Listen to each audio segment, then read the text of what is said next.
As our economy changes, it's imperative that we have leaders that recognize and respond to the needs as well as providing an educated and trained workforce. When President Obama announced that our next speaker was joining his team, I was extremely happy. Her support for technical education spans many years of service as Senator Ted Kennedy's top education policy advisor.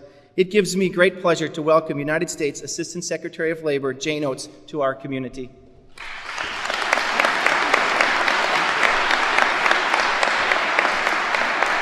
As the only person on this stage who has done nothing to make this day possible, I'm humbled.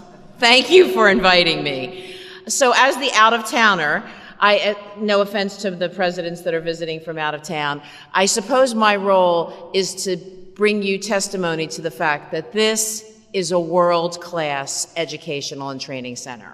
And you should be so proud to have it in your community. It's clear that you couldn't have gotten here without the leadership of the wonderful President Alberg. Brian is by nature a collaborator. He reaches out. He always is looking for ways to get advice from people. He has absolutely no ego and is always willing to listen with an open mind and an open heart to alternative ideas. I've known him for a long time. He's always been like that. But a leader like Brian couldn't do it alone. The system has to help, and he has great collaborators with the other colleges in this system. And even the system couldn't exist without the extraordinary leadership of Governor Doyle. The governor has to make hard decisions every day, and every day he makes sure education is a priority. You might say, how do you know that? Because even though I don't have the privilege of being from Wisconsin and being able to vote for or against any elected official here, I do spend a lot of time with the National Governors Association, and Governor Doyle is a real leader there, a leader who promotes education with respect at all levels. He loves the research institutions in Wisconsin. He loves your state colleges, but he has an unbelievable knowledge and respect for technical education.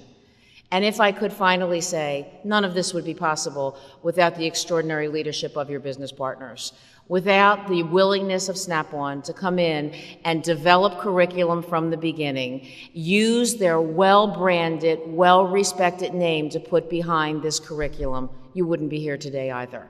So I fully want to tell you, I spend a lot of time on the road, I spend a lot of time in bureaucratic meetings, but I want to tell you for sure that the one thing that's going to happen here is the people that go through this training are going to have the world-class credentials to get and retain jobs, and your businesses are going to grow because of that. One of the things this recession has taught all of us is nobody was safe. But the people who had the best opportunities during this recession were the people who had real, meaningful credentials. This center is going to make that a reality for more Kenosha residents, and I so appreciate the leadership. We're going to use it to help spread this word nationally. Thank you so much for inviting me.